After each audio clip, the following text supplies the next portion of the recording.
নমস্কার, সোজা সাপটা সুব্রতয় আপনাদের স্বাগত।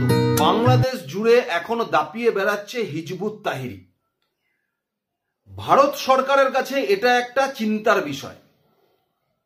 কেন বললাম ভারত সরকারের কাছে এটা চিন্তার বিষয়, ভারতের সিকিউরিটিতে এটা একটা চিন্তার বিষয়, সে বিষয়ে আমি আপনাদের পরে আসছি। কিন্তু তার আগে বলে দিই, এই সংগঠনটা বেসিক্যালি আন্তর্জাতিক ইসলামিক মৌলবাদী সংগঠন, যেটা সিরিয়ায় যে সমস্ত আইএসআই আছে তাদের সাথে যোগসূত্র আছে। এবং এই সংগঠন একাধিক দেশে কিন্তু নিষিদ্ধ।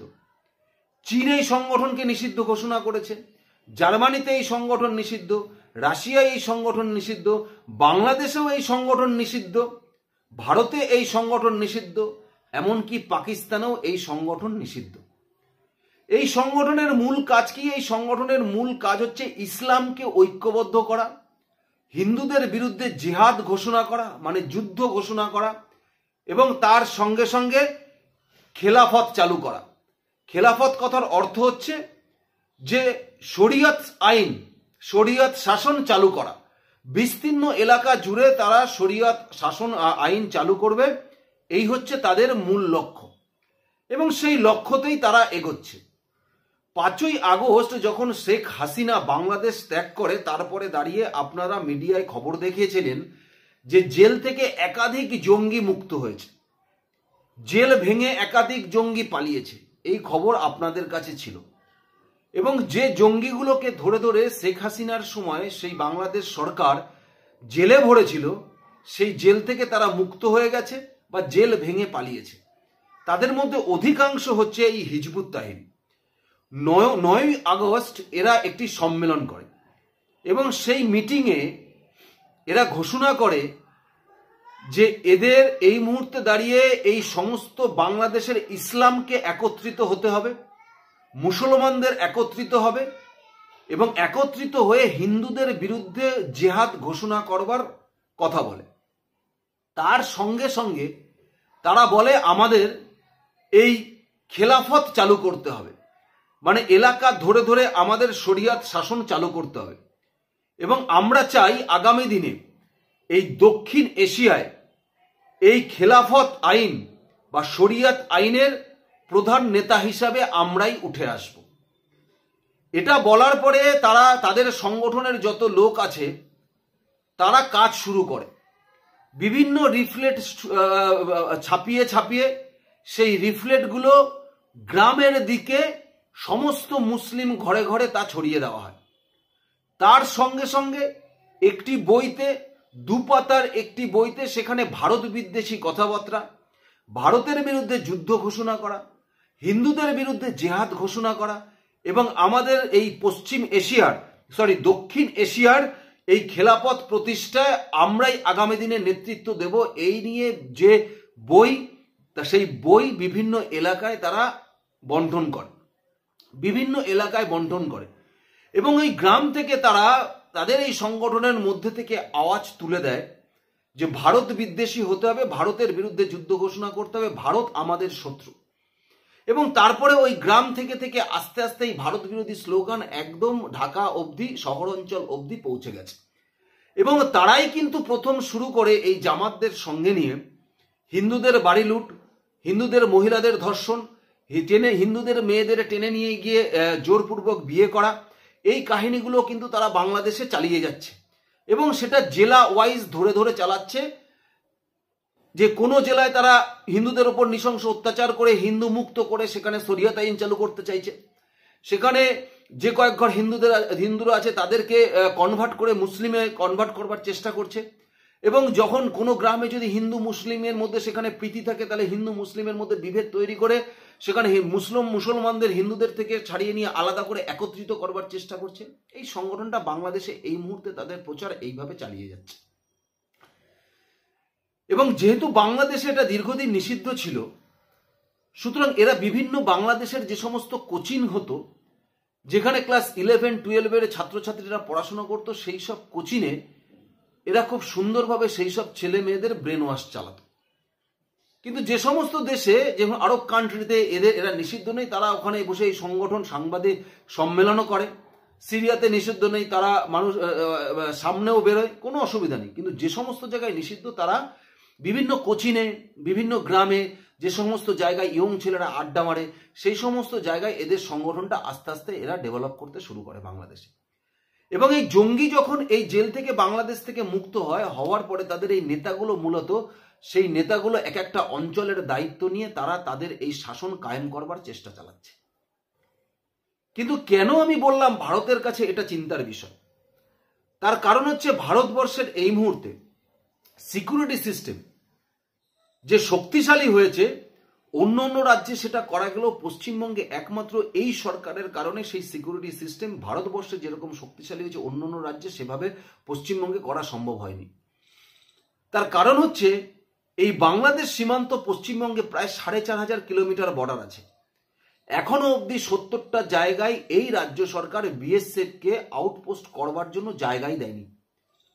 বারবার কেন্দ্রীয় সরকার বলেছে, রাজ্য সরকারকে বারবার চিঠি দিয়েছে, তারপরে দাঁড়িয়েও রাজ্য সরকার কিন্তু কোনো রকম ভাবে এই কেন্দ্রীয় সরকারকে বিএসএফ এর পোস্ট করবার জন্য 70টার কোনো জায়গায় কিন্তু রাজ্য সরকার দেয়নি।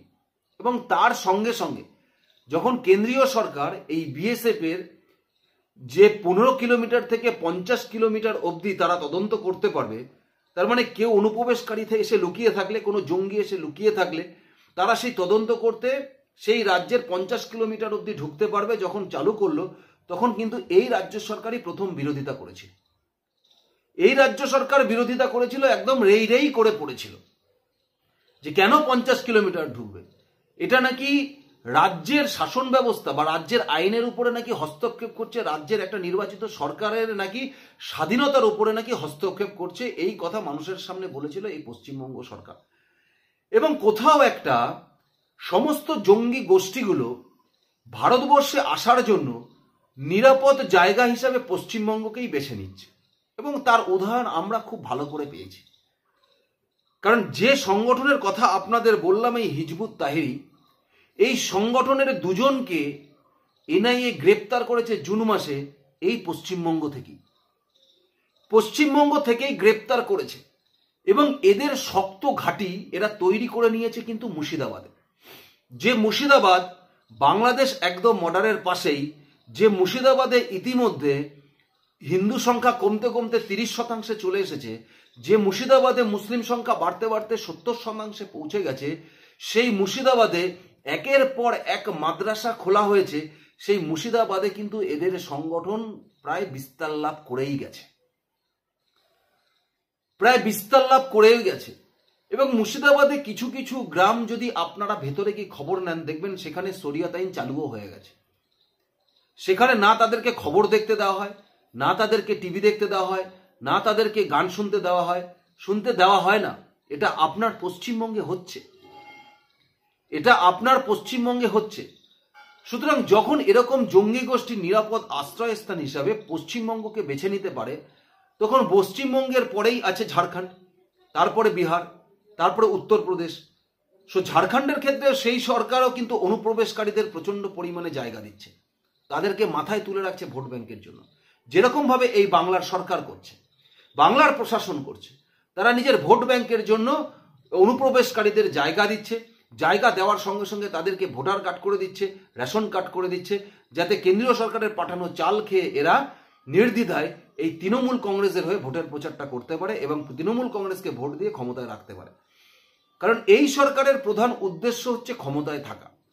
সুতরাং সারা ভারতবর্ষের কাছে এই পশ্চিমবঙ্গের এই সিকিউরিটি নিয়ে একটা সত্যি চিন্তার বিষয় হয়ে দাঁড়িয়েছে কেন্দ্রীয় সরকারের কাছে। শুধু তাই নয়, যেভাবে জঙ্গিগুলো এ রাজ্যে দানা বাঁধছে এবং একের পর এক তামিলনাড়ুতে কোনো জঙ্গি ধরা পড়লে দেখা যাচ্ছে পশ্চিমবঙ্গ থেকে যাচ্ছে। শেখ মুজিবুর রহমানকে হত্যাকারী পার্ক স্ট্রিটে বহু বছর ধরে লুকিয়ে রয়েছে, তা এদেরকে আশ্রয় দিয়েছে বলেই এরা লুকিয়ে ছিল।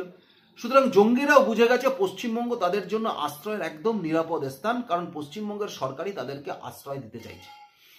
সুতরাং এখানে থেকেই পশ্চিমবঙ্গে থেকে এরা ভারতবর্ষের অন্য অন্য প্রান্তে, অন্য অন্য রাজ্যে কিন্তু নাশকতার ছক বা জাল বিস্তার করতে পারে এবং আগামী দিনে ইচ্ছা তাদের সেটাই। তাই আগামী দিনে ভারতবর্ষকে বাংলাদেশ সেনাবাহিনীর সাথে লড়তে হোক আর না হোক, এই হিজবুত তাহরীরের সাথে যে লড়তে হবে এ বিষয়ে কোনো সন্দেহ নেই, এ বিষয়ে কোনো সন্দেহ নেই। তাই এই মুহূর্তে দাঁড়িয়ে পশ্চিমবঙ্গের যে নিরাপত্তার জায়গা যেখানে দাঁড়িয়ে গেছে, শুধুমাত্র সরকারের এই প্রয়োজনায় নয়, এবং পশ্চিমবঙ্গবাসী হিসাবে এটাও কিন্তু আমাদের কাছে অত্যন্ত চিন্তার বিষয় হয়ে দাঁড়িয়েছে যে কোথায় কখন কি বিভৎস রূপ ধারণ করবে, কি কর্মকাণ্ড এরা করবে, যে আপনার আমার মতো সাধারণ মানুষরা আক্রান্ত হয়ে পড়বে, আপনার আমাদের মতো সাধারণ মানুষদের বলি হতে হবে, শিকার হতে হবে। সুতরাং এই রাজ্যকে যদি সিকিউরিটি পারপাস শক্তিশালী করতে হয়, তাহলে সবার প্রথম এই সরকারটাকে তাড়াতে হবে, না হলে এই রাজ্যকে শক্তিশালী করা যাবে না। তাই আপনাদের আগামী দিনে চিন্তা করতে হবে যে ভাতা ভিক্ষা অনুদান ত্যাগ করে নিজের জায়গার, নিজের বাসস্থানের, নিজের রাজ্যের, সেই রাজ্যের নিরাপত্তাটা কিন্তু আপনাদের কাছে অত্যন্ত জরুরি হয়ে দাঁড়িয়েছে এখন। আপনাদের কি মনে হয় অবশ্যই আমাকে আপনারা কমেন্টস বক্সে জানাবেন। ধন্যবাদ, নমস্কার।